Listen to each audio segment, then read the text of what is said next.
ESPN does the Big Ten wrong in such a way that I'm going to stand up for Jacob Goins. Week 3 was really good. Minnesota's out of the Big Ten for now in our minds, and we make our picks for Week 4. All on today's Locked On Big Ten Squad. You're talking ball with the Big Ten Squad, sponsored by Game Time. From USC to Ohio State, from Michigan to Oregon, from Nebraska to Washington, it's the local experts of the Locked On Podcast Network bringing you scoops, breakdowns, and the most comprehensive preview of the upcoming Big Ten weekend. No hurt feelings and thin skin allowed. Squad up, you're part of the Big Ten Squad. Happy Thursday, everybody. Welcome to this week's 4-man Locked On Big Ten Squad. You can call us the Fantastic Four for today. I love superhero movies. Nick Arvin of Locked On Purdue is here. Jay Stevens, Locked On Buckeyes. Roman Tomashoff, Locked On Huskies. I'm Spencer McLaughlin from Locked On All Over the Place. And thank you all so much for making this your first listen or your first view every day. The Big Ten was done very wrong by ESPN. And if you just take out, Minnesota, a conference game, and UCLA, then the Big Ten went unbeaten last week. That's how we're going to choose to interpret it here on the squad. Let's start. Jay, I want to go to you first on this. ESPN passes up Bloomington for a battle of top 20 unbeatens with playoff and potentially conference championship implications for, hold on, let me double check my notes here. Oh, okay. 1-2 Florida traveling to Miami. Jay, do you want to, is there a good explanation for why this is the case? Because I can think of an explanation. I just wouldn't describe it as a good one. I mean, I can make it make sense and for why they want to go to Coral Gables to go there for the rivalry, the in-state flair that's going to provide. But I don't think people that, or even just fans, really care about Florida like they did before the season. You want to go down to Miami? Cool. It's a great place to be. You got to have some money to go there because it's kind of expensive. But a couple years ago, maybe a few years ago now, ESPN started to go to other games, not so much to big boy games, to try to hype up other matchups, other schools that they didn't normally go to. And this is one of those ones where you seem like it's almost a foregone conclusion. They would go there. Illinois is on the rise. Indiana's on the rise. Both started off very, very well this year. It'd be the perfect time for them to go off the radar, away from a big school, to highlight a fan base that is thirsty to win again. Made the playoff last year. They could make the playoff again this year. But ESPN misses in a big way. Yeah, I just can't stand it. And we all know that it's because it's ACC, SEC, and that's the game that airs on their network that they have the media rights for. College Game Day used to stand for, or it is supposed to stand for, highlighting the best game of the week. I would be less upset if they went to Salt Lake City for Utah and Texas Tech, which is also a significantly more impactful game. Like, Billy Napier's fighting for his life down there, and it's probably not going to matter end of the day. And Nick, I know you're a Purdue guy. I think, I'm not really sure, which is why I'm going to ask the question. I think even you can feel bad for the good people of Bloomington, right? That they missed this opportunity that they have richly deserved to this point. I mean, the thing with Bloomington, and I don't like Indiana, I don't like Bloomington as a city in general, but for a fan base that hasn't gotten to experience College Game Day as much as a Miami of Florida has been able to, it's a fun experience. It's something that if you're a college kid going to Indiana, you want to be a part of College Game Day. You want that show to come to your town. And it kind of sucks for Indiana fans, as much as I can't stand that program, that they do miss out on this when that program has taken a jump in the past couple of years. And for Florida and Miami, it seems like there's a lot of politicking there. Like, that decision was made before Lagway throws 5 interceptions. No one cares about the Florida Gators when they're 1-2, have lost to South Florida. They just don't. Miami. You can just end that sentence at Gators. Yeah, in general, Miami's good, Florida's not. Miami should win that one easily. The clear decision should have been Illinois and Indiana, in my opinion. Yeah, I don't know. With Big Noon going to Salt Lake, the opportunity was right there, and Roman, they just decided to pass it up. And I am going to be irritated about this the entire week, including when I inevitably, out of force of habit and routine, because that's the way my brain is wired, tune into Game Day on Saturday. So I do have a thought here, and I feel like this played into it. Spencer, do you know how many times Indiana was featured on Game Day last year? Twice? I don't know. Twice. Twice, okay. Indiana at Ohio State. And then when Washington went to Indiana, that was also on game day. So I'm not saying this is right. Wait, Washington and India? Oh, because they were undefeated and it was Yeah. I don't remember that at all. Yeah, that was game day last year. So I feel like, and again, I'm not saying this is right, ESPN didn't want to go back to Bloomington for a second straight year, which makes it a little bit more ridiculous because they'll choose so many other programs to go to year after year after year.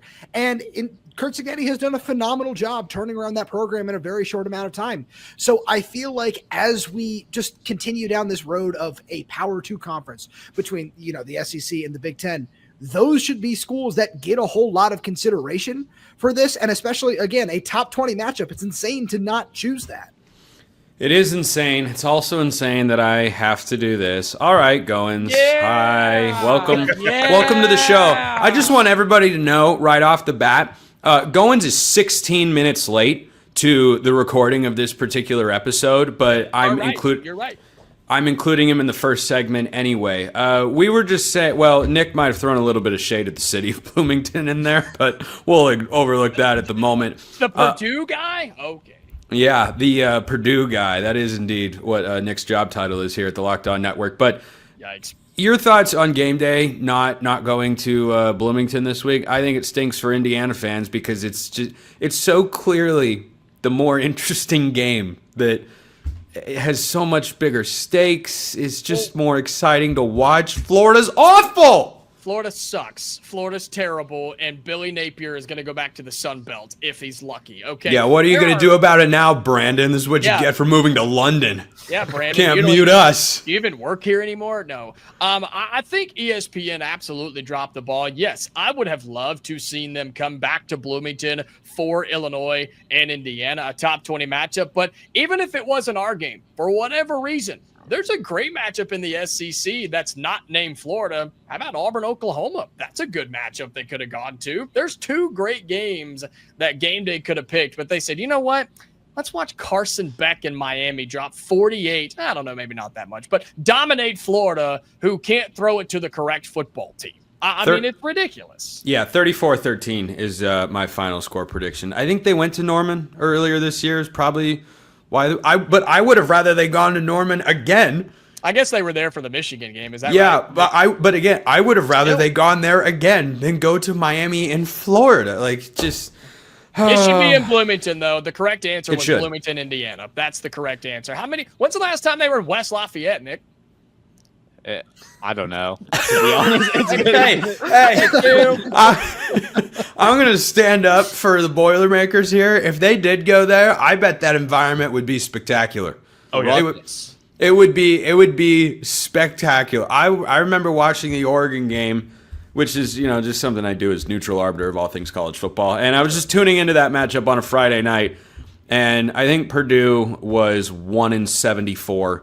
Or at least that's how it felt record-wise at the time. And Oregon was coming in there off the win against Ohio State. And yet, I looked around on that broadcast in the stands, jam-packed. They were loud, they were proud, and they lost 35-0. I'm just saying, one day. You're talking about last year? Yeah, last year when Oregon came to town, and it was... living in the past. What do you know? It was not as good. I beat Roman to it. You did. The funny thing about that insult is between Washington and Oregon fans, that insult goes both ways. Washington says that to Oregon. Oregon says that to Washington. It's just a constant. So it just cancels each other out. Like that's yeah, all it's does. offsetting penalties at this point. Replay the down. It's like we had a face mask over here, but we had a late hit on the quarterback over here. Those fouls offset. Jay, I know you have to go, so just a quick look ahead to week 4 after you guys took on the real team in Ohio that we all want to root for, the Bobcats. The Bobcats are obviously going to win the MAC by 400 points this year. Ohio State in week 4, is this just going to be a snooze fest until a big opponent pops up? Well, yeah, because you're not playing the game. So okay. It is a big snooze fest. I look really good. Sleeping in on a Saturday while everybody else is watching game day and putting the pads on. Those boys are going to be hopefully getting massages and getting off their feet. But this is a week, I think, for Ohio State where they got to figure out the running back rotation. The running backs are starting to get some traction. And get a little bit of success. But I think the hard part for Ryan Day is your best running back is your freshman, a true freshman running back. And nobody doesn't want to give that title of RB1 to a guy that just got on campus, but he might need to for the Buckeyes offense to hit on all cylinders. When we get back, why Jed Fish will be UCLA's next head coach. This is the Locked On Big Ten Squad. First, this episode brought to you by our friends at DoorDash. Time to look back and crown this week's MVP on Who Delivered, powered by DoorDash. Just like you can win every Saturday with DoorDash Streaks, saving more every time you order. These players delivered when it mattered most. Let's break it down. Across the Big Ten, a bunch of big performances. Did you see what Bryce Underwood did? Did you see what the USC offense did last week? Iowa's offense even scored. Mark Gronowski went for 179 yards and 2 touchdowns against the Minutemen of UMass, which, UMass, but hey, Gronowski, that a boy. He delivered for Iowa this week, and a bunch of other players did as well. Just like DoorDash delivers your Saturdays with DoorDash Streaks, you save every Saturday you order, stack it up all season. You could save up to $250, including $100 in DoorDash credits. Order this Saturday. Keep the streak alive. Fuel your game day. Only with DoorDash. Terms apply. Promo period through November 18th. Check out DoorDash today. If you want to bet any of the games in the Big Ten or anywhere in college football, FanDuel's the place to do it. And guess what? The NFL season's here too. FanDuel's making sure you're ready for kickoff with a can't-miss offer. Right now, new customers can bet just $5. And if your bet wins, you'll get $300 in bonus bets to use across the app. So the Big Ten slate this week has games like Illinois and Indiana, or Oregon and Oregon State, or any number of other games. Those are really the only 2 games anyone cares about, of course. So if you want to bet those games or anything else, then FanDuel is indeed the place to do it. If you're ready to play, download the FanDuel app now by visiting FanDuel.com to get started. That's FanDuel.com to place your first $5 bet. Get up to $300 in bonus bets to use across the app if you're right. Check them out at FanDuel.com. Welcome back. We have a new Fantastic Four here, the Locked On Big Ten Squad. We have Jacob Goins, who's wearing a ridiculous-looking hat. Or what are you, Megamind? It's from the Game Cap, a wonderful sponsor of Locked On Podcast Network. Thank you. That's true. Why are you making their hat not look as sharp as it actually is by looking like a complete and... It is sweet. I have my headset on, and my hair looks kind of good too. You didn't take the tag off. That's a great look. You're just crushing the sponsorship here. It's gonna go right here. I just haven't got to that point yet. Gotcha. Okay. Well, you're making it look like you'd put a balloon on top of your head, but we'll just ignore that for now. My head's big enough. I'm good. The biggest storyline out of last week: Deshaun Foster fired at UCLA, and Roman, give me a one. I can't even. I'm waiting. I'm just trying to say it with a straight face. I don't know if I can, but I can because I'm the one that presented. You know what? Yeah, Goins, you go for it, man. This is Roman. This is your bit. Are you emotionally prepared? And I'm talking deep emotions, like in your soul, prepared for UCLA to throw an absolute bag at Jed Fish and him leave Seattle to go for the lovely city of Los Angeles. Are you ready for that? Jacob, I have to ask you a question, and I mean this in no way to disparage the education of the University of Indiana. Do you know how much money it would take just to have this conversation? No, I don't, to be honest. Right. But you got to be careful here, Goins. He's got academic prowess up there in Seattle. A lot of academic prowess. Let's break this down. Deshaun Foster's contract at UCLA was 5 years, $15 million. Jed Fish's contract right now is $7.5 million a year. So this is just a starting point where if Jed Fish were to be bought out by any school, not just UCLA, it would take a $10 million buyout before January 10th. After that, it'd be $8 million. So on top of that, UCLA would need to pay probably upwards of $8.5 to $9 million per year for his assistant coach salary pool. And, even if we're just giving him a $1 million increase on what his contract is right now in Washington. Again, that's $7.5 million. I know, big numbers. Sorry. All of that to say that's starting $35 million somewhere in that ballpark just to have this discussion. Yeah, he was the former OC and interim head coach there at one point in time. Yeah, and if Jed Fish does move on from Washington one day, will I be shocked? No. Is UCLA going to be that job with all those numbers? No way. No, that'll be the University of Florida. We all know it. By the way, Nick, scale of 1 to 10, how much are you enjoying Roman just kind of not so secretly and pretty openly calling Jacob unintelligent here? About an 8.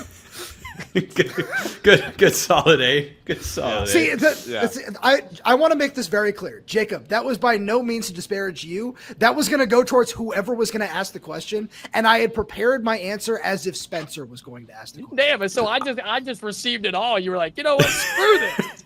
Yeah, exactly. I'm letting it out regardless. Roman has been he's been spewing on this for hours, ladies and gentlemen. I know he was. So that's what struck me is he had all the numbers. I was like, wait, he actually thought about it. This isn't the first time I've been asked this question this week. Oh, okay, fair enough. Jed Fish is not actually I don't actually think he's going to leave for UCLA. Bad. He's going to Virginia Tech. Darn it! Oh, I forgot. No, he's going to go to Florida once Billy gets his brains beaten by Mario Cristobal this week, which is an embarrassing feat in and of itself. I'm exhausted. Who gets blown out by Mario, man? That just Yeah, I mean, losing to Mario, that's one thing. Blown out, oh boy, that's not good. But elsewhere in the Big Ten, Nick, let's get serious for a moment.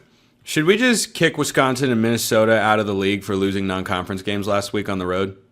I mean, I would say so. Yeah, they said that Purdue was going to be at the bottom of the league the whole year, and I saw Purdue compete against USC. I saw that Purdue showed to be a competent member of the Big Ten this Saturday. Those programs, they can have their spot at the bottom because I'm tired of hearing it. Can someone make a Purdue T-shirt that just says Boilermakers? We are competent.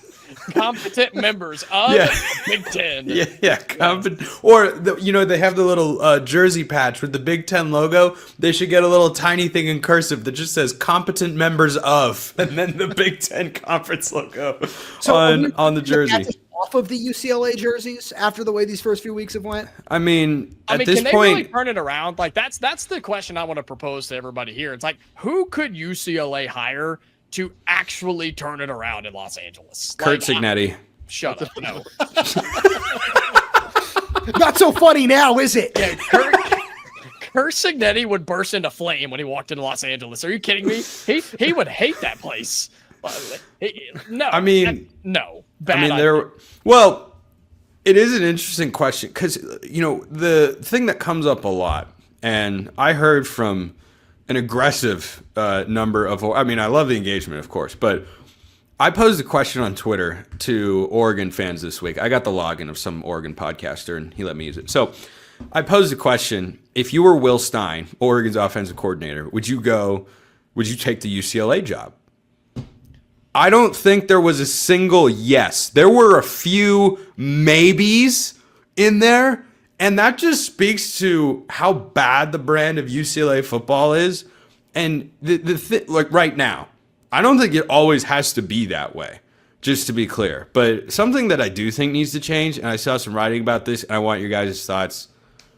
They need to have a stadium on campus. Enough with the Rose Bowl. You can't fill it up. It's a bad look for it would look better if they went and played in a stadium that is the size of Martin Stadium up in Pullman where Washington State plays. I think the capacity is 35,000. If you fill that at 90%, that's the same number of people as filling the Rose Bowl at like 40%, and that's helps your program. Well, yeah, but that's what I'm saying. Is I don't know why they're going to, what's the capacity of the Rose Bowl? 100,000? 107, I think. Yeah, I think it's 107,000 or so. I don't know. Am I crazy on that UCLA needs to figure out a way to play their games on campus? Because how many students really want to go to a football program that number one is lifeless and number two is like an hour away for a home game? So my take on that, I honestly believe that despite how historic that venue is, I think that the stadium should always be on campus. And I was going to bring that up when you talked about Miami game day being there this week. I believe Miami Stadium is 30 minutes away from the actual campus. Yeah, if not more. Yeah, and aren't they having game day at the stadium instead of at the actual campus? Am I mistaken on that? Not sure. Okay. But also Miami, not notorious. It was good against Notre Dame, but not notorious for having a great home field environment. Yeah, historically, that's just how it is because when you factor in that the students aren't necessarily going to be able to go to the games as consistent as if it was on campus. That's just the logistics of having a stadium on campus. So I think that the on game day environment is a little bit better for schools that do have that stadium on campus. I'm not going to be the campus police, say that this is or not the way that we do it, but I would say that the environment's usually better. when the stadium is on campus. Goins? I have a really hot take about the Rose Bowl itself that most people don't want to hear. So Before you say that, capacity 89,700. Also, distance from Hard Rock to the University of Miami campus, 38 minutes. So nicely done on that one, Nick. All right.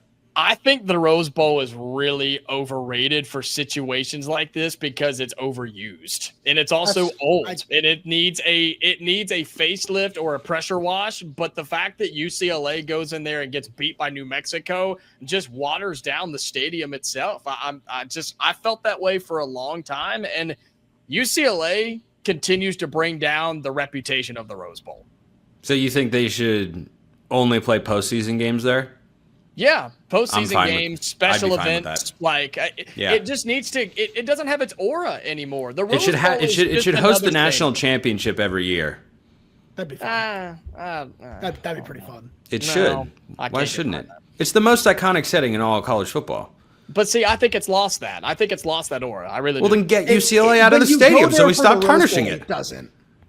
Like right. It gets it back really, really quickly. And you see that sun setting over the San Gabriels? Oh. It's pretty awesome. It's nice. I just think poetic. it's lost its touch. That's all I'm saying. Well, Roman, do you want to answer the stadium question, or do you want to answer another question I just thought of? I'll answer both because I wanted to just kind of. Okay. All right. The other question I have is UCLA is looking for their Curt Cignetti, not literally Curt Cignetti, but they're looking for their own Curt Cignetti. Indiana was lifeless. Indiana was a bottom dweller. Indiana was terrible. Who wants that job? Now look at it. Should be hosting game day this week. Sure. Who do you think that kind of guy is for UCLA? All right. So first of all, I'll answer the stadium question and say, yes, UCLA should have a stadium on campus, but as a longtime resident of Los Angeles County growing up there, have any of you been to UCLA's campus? Yes. No. Nope. It's absolutely insane to think of a football stadium anywhere in that general vicinity. It's just straight up impossible. So I've just kind of accepted that this is the reality of the situation, that we're going to have to play, games at the Rose Bowl in the middle of October, and UCLA is going to just get stomped on by 45 points. That's just the way that it is. But Spencer, I have a fun answer for you because I've seen his name pop up now on some of these UCLA coaching lists. And it's a guy who from up here in the Pacific Northwest has really made a name for himself at the lower level. And I think a lot like, Kalen DeBoer making the jump from Sioux Falls, to Fresno State before Washington. And when I talked to a whole bunch of recruits about him, the number one thing that I always heard about the guy was he's just a winner. He just finds ways to win at every level. And it's the guy who just beat UCLA. It's Jason Eck at New Mexico. I think that he's a really just fun coach, good personality, somebody who can just infuse a whole bunch of life into the program. And also, just to go back to how we opened this segment, isn't necessarily going to cost you an arm and a leg to bring in.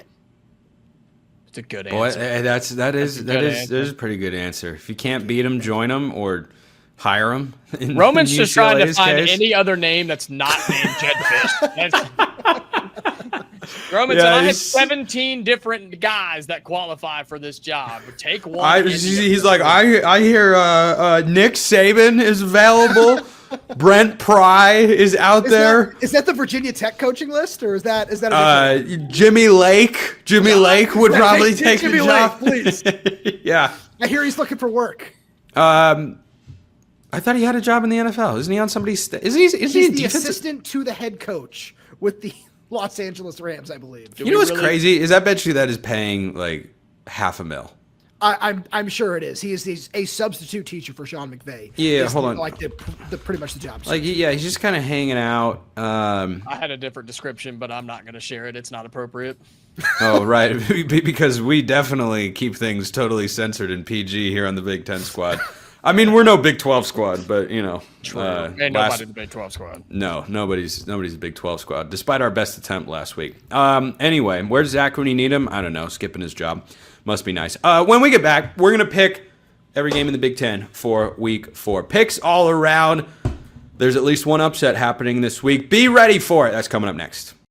First, this episode brought to you by our friends at Mazda. Mazda crafts cars for those who do more than simply move. Mazda delivers confidence with every ride with more IIHS Top Safety Pick awards than anyone else as of August 2025. From footwork to breathwork, athletes sweat all the details. Mazda brings this same intention to how they craft every model. You can feel Japanese craftsmanship in every detail, from the metallic accents to available Nappa leather upholstery. You can make everyday drives feel like anything but, from smooth handling to intuitive controls. Plus, they've got all-wheel drive standard in every crossover SUV. You can drive with confidence through almost any season. So, like the players on all your teams out there, Mazda sweats every detail, because when you make every move count, impossible becomes completely irrelevant. Mazda, move and be moved. Week 4 picks on the way, and there are 4 of us here. So we'll go around, and we'll be solidly speedy, but conference play is almost universal at this point. Friday night game, Nick. Iowa at Rutgers, with Gronowski hot after 179 yards passing against UMass. He's got to travel to Greg Schiano's team that hasn't lost a game yet for, whatever that's worth. And they also struggled with Ohio. Who you got? Rutgers and Iowa. What's the spread on that one, Spencer? Sure, good to know you prepared. It's Iowa minus 2.5. Iowa minus 2.5. Honestly, I haven't really cared to watch much Iowa Hawkeyes football. Nobody has. Year. Yeah, especially after that Week 2 matchup against the Iowa State Cyclones. That one was pretty rough for Gronowski. He's trying to bounce back. Although Greg Schiano's trying to build that program into what it used to be in the Big East, I think that Iowa has too much firepower. They'll beat the Rutgers Knights in that one. Goins, do you dare bet on Mark Gronowski on the road? I'm not, by the way. I'm taking Rutgers to win this game outright. I don't know, and my goodness, you could give me $100 bill and say, "Hey, place a bet on this game," and I would give you the $100 bill back. I don't. I'll take Iowa. I like Nick's thing of they have more talent. He said with a question mark. So yeah, I'll take Iowa, but I don't feel good about it. Roman. Yeah, I'm not using the words Iowa and firepower in the same sentence in a complimentary way. That said, I do think they win this game. I think this is a battle of 2 really well-coached teams. If the final score of this game is 6-3, I think we're all going to be disgusted, but also not surprised. So yeah, I'll take Iowa, I guess. Oregon plays Oregon State. They're a 34.5-point favorite. That rivalry, I remember. I am old enough to remember when that game had a Rose Bowl berth on the line, and well, it's different now. Anybody want to take Oregon State in an Appalachian State over Michigan type upset?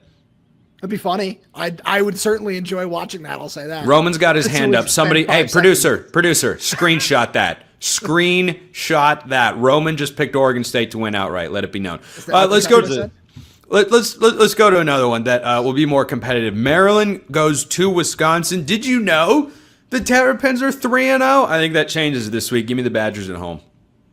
I agree. I think Maryland's days are over of winning games. Once you get to Big Ten play, the wins are kind of numbered there. Wisconsin, they've been trying to get that offense numbered. They're numbered there. I didn't want to be that guy. I'm usually the grammar guy. My apologies, Spencer. They're numbered. But anyways, Wisconsin, they're trying to bounce back after a loss against Alabama. I think they take it out on Maryland. You're like this close to the second half of making sure a dog isn't going to have kids, which is spay and neuter. You're like, yeah, they're numered. They're numered over there. Oh my God. Goins. Yeah, look, I think Malik Washington makes this game interesting. I think Wisconsin is bad offensively. Their defensive front is solid, but their secondary got torched against Alabama. Give me Malik Washington to make some plays. Maryland covers, but Wisconsin wins. I kind of like that pick. Roman? Goins, you and I are on the same page today. That's exactly what I have here. I haven't been impressed by either team. I think Malik Washington is really talented, but yeah, I think Wisconsin at home, they win this game. Nick, Purdue plays Notre Dame. Shock the world, baby. Shock the world. Notre Dame's going to win. For what it's worth, I know that using other teams as a measuring stick can be kind of dangerous, but for what it's worth, I do think USC is a better football team than Notre Dame is. But I've said it on my show, I would feel more comfortable playing Notre Dame on the road if they were 2-0 than they're being 0-2. They have to win this one. If they somehow find a way to lose to Purdue, there are conversations about Freeman's job security that aren't being had yet. That's just complete disaster for Notre Dame. So as much as I was content in the loss last week, I think that Notre Dame is going to kind of show something against Purdue Saturday. Goins, Roman, I assume you guys are both taking Notre Dame in that one. Yeah, no argument there. Purdue will lose by $1 million. Here's the upset that I was talking about. I like Nebraska over Michigan outright. They're a slight underdog at home, but Nebraska is unranked. Michigan is ranked. That will flip after this week. I like the Cornhuskers to get it done. Goins, you start it. Yep. Repeat, copy, paste, send, tweet. I am all the way in on Nebraska, at least against Michigan. Probably not for the season, but other than running the football, which Nebraska will just load the box, they can't move it, can Michigan. So, yeah, give me Nebraska to win. Roman? I think I'm going to stick with Michigan on this one. I like that they're at home in this one. I think they're still a little ticked They're off. not. It's in Lincoln. Oh, it's in Lincoln? Oh, never mind. Yeah, yes. okay. Yes. Nick, clean sweep for Nebraska, or are you saving the graphic? I like Michigan for what it's worth. I think that game in Nebraska, I think that one's going to be a little bit easier than playing in Norman at night like we saw earlier in the season. I think the that shot. I think that Shots Bryce fired at Big Red. I think that he's so talented. He needs to get a couple games under his belt, and I think he's going to be a very good quarterback for Michigan. Washington State. The Apple Cup lives on. Washington State last week. For the sake of What is the that, Cougs Jacob? fans. What is that? He doesn't know why we're talking about it because the Cougs are Okay, all right, The good. Cougs All are right. coming off one of Just the making worst sure. games in recent memory. It was like 42-0 at the half. Roman, I love your team, brother. They're really good. They're And they winning. were I playing- know you did. That's why I was They were shocked. playing I was like, North hold on. Texas. Yeah, North Texas took care of Washington State. You're going to get up for a rivalry game. It's at home. This would mean the world for Jimmy Rogers and company. Sorry, Washington's a way more talented team. Washington State is like half the roster is FCS guys that came from South Dakota State. So give me the Huskies big. Sorry, Nick. Yeah, Nick, you go. Yeah, I agree. I think Jonah Coleman's one of, if not the best running backs in all of the nation. I think that this is a guy that he gets talked about a ton, needs to be talked about even more. He's really special, and I think Washington's going to crack that AP poll soon. Goins. They should crack the AP poll. Washington, the only reason they wouldn't cover a 20.5-point spread is because their starters don't play in the third and fourth quarter. So give me Washington by 1,000,000. So, Jacob, Roman, I think I know what you're going to say, but go ahead. Yeah, so anyway. I'm just gonna back up what Jacob's saying a little bit. Last game, I was gonna say last week, but it was 2 weeks ago against UC Davis. Jedfish was asked after the game if he was aware of the modern touchdown record at Washington after he left Jonah Coleman in the third quarter to get his fifth, and he said, "Yes, I was very well aware of that." After what happened last year, I feel like he might want to run the score up a little bit in this one. So, yeah, that's where I'm at. Last year was probably the worst loss of the season for the Huskies, right? The Rutgers one is up there, but because of the in-state rivalry and everything, yeah, definitely. Yeah, that's kind of what I figured. Really quick, fly around. Michigan State, USC. I like the Trojans, but I think Michigan State can hang a little bit, just a little.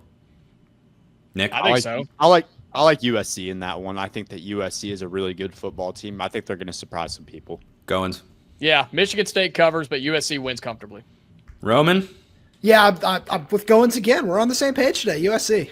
And we have one more game to talk about, Roman. You better We stick do. with me, brother. You better do We it. do. The game of the week in the Big Ten and one of the best at all of college football. Illinois, Indiana, top 20 showdown in Bloomington. I've said it before. I will say it again. I got a very nice message from an Indiana fan. It wasn't nice. But you know what? I don't care. I'm sticking to my guns. Give me Illinois. I have liked it since the off-season. I am sticking with the Illini. They go into Bloomington. They get the win. Plus 5.5 is one of my best bets of the week. Goins, you're going last. Nick, pick the game of the week in the Big Ten. Yeah, so we've seen for Illinois, Beatty has been Altmaier's #1 receiver. He has 19 receptions. The next highest guy has 8. That's been a connection that Luke Altmaier has gone to. I think that Luke Altmaier has the composure to win in a big game at night in Bloomington. Give me the Illini. Roman. Jacob, D'Angelo Pons is still on the field, right? Oh, yeah. I trust D'Angelo Pons in that matchup. I was really impressed with him when he was matched up with Denzel Boston at different points last year. I do like Indiana in this game. I think Illinois, yeah, they won a big road game at Duke, but are we going to call it a road game when there were like 5 people in the stands? I think that they still have a lot to prove. Duke turned the ball over a lot in that game. I got Indiana. All right, Goins. You will have the last words today. Indiana. And, we're out of time. That's too bad. No, I'm kidding. I'm kidding. I wouldn't be that mean, only to Roman. Go ahead, Jacob. Yes, if look, I'm not going to waste too much time here, but if you do want to catch more content, more preview of Indiana, Illinois, check us out, Locked On Hoosiers, and Sonny Verma at Locked On Illini as well. Look, this game really could be a coin toss. I think Indiana is the better team. I think you have the more talented quarterback. I think you have the better defense, and I think you have the better in-game coach at home, at night, a game that Kurt Cignetti absolutely needs for the resume, and Indiana needs it too. Hoosiers are winning this thing 27-21, and when they do, ladies and gentlemen, go ahead and tune in to Locked On Illini and Locked On College Football, because Spencer McLaughlin and Sonny Verma are going to be wearing this beautiful hat from the game cap. Spencer only going to wear it for a day. Sonny's wearing an IU hat all week next week, so just be ready for that. My hat arrived. It is in a box in my living room right now. I have to unpack it once I clean up the kitchen area, so I will be ready to go if that happens. And but I'm checking on Monday, so you better wear it because I will be tuning in. It'll be there. I don't already. I'm a man of my word. I'll just have you know, the last fan base I made a bet with about wearing gear if they outperform my expectations was UCLA. How's that going? How's it going? Yeah. You picked on a kid not your size. That's not fair. I'm the smallest guy in every room I walk into, dog. Like, that can't happen. I've never picked on a kid not my own size. Every kid is my size or bigger. So, Nick Garvin, Locked On Purdue. Jacob Cohen's Locked On Hoosiers. Roman Tomashoff, Locked On Huskies. For this week's Locked On Big Ten Squad, I'm Spencer McLaughlin. Locked On all over the place. Thank you all so much. Appreciate everyone listening. I'll see you next time. And until then, hope you all have a wonderful rest of your day.